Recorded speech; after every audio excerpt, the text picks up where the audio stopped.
Friends, good morning. ఈరోజు బీరకాయ curry చేస్తున్నాను వితౌట్ ఆనియన్ వేసి.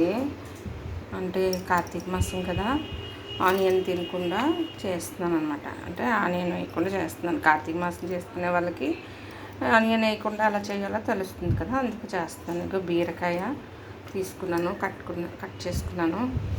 అయితే తెలుగు వాళ్ళు బీరకాయ అంటారు, హిందీ వాళ్ళు తురాయ్ అంటారు.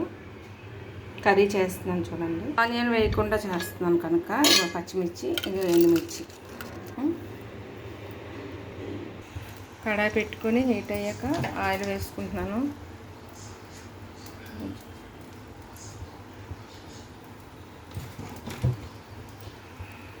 ఆయిల్ హీట్ అయ్యాక కొంచెం శనగపప్పు, కొంచెం ఆవాలు,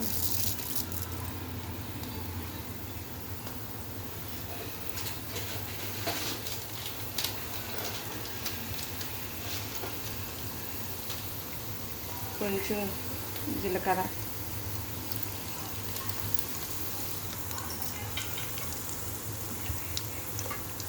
కొంచెం ఫ్రై అయ్యాక పచ్చిమిర్చి వేయాలి.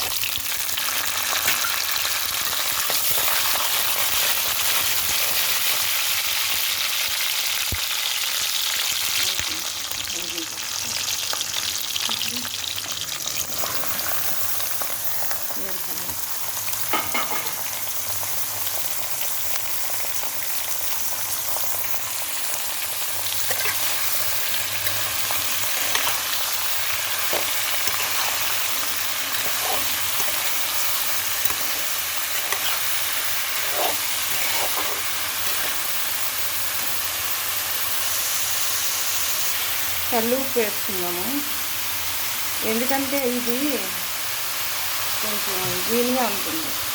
అంటే ఏ ఉప్పైనా వేసుకోవచ్చు, ఏ సాల్ట్ అయినా పర్వాలేదు. కాకపోతే ఏంటంటే వాటర్ ఎక్కువ వస్తుంది కదా, కల్లు ఉప్పు అయితే ఇందులో కరిగిపోతుంది అన్నమాట.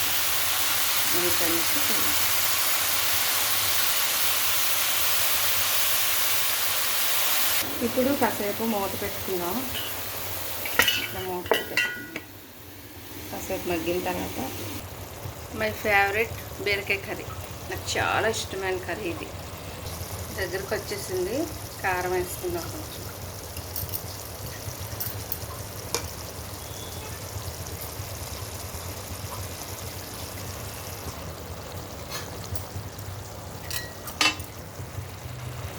ఇప్పుడు కలిపేసుకుందాం.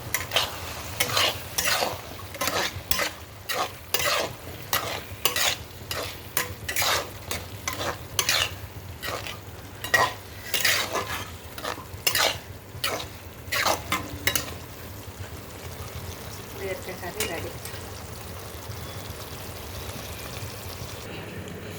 బీరకాయ కర్రీ రెడీ. ఎమ్మి బీరకాయ కర్రీ రెడీ. మీరేమంటారు? తురాయ్ అంటారా? హిందీలోని తురాయ్ అంటారు. అయితే బీరకాయ కర్రీ రెడీ అయిపోయింది. మై ఫేవరెట్ బీరకాయ కర్రీ.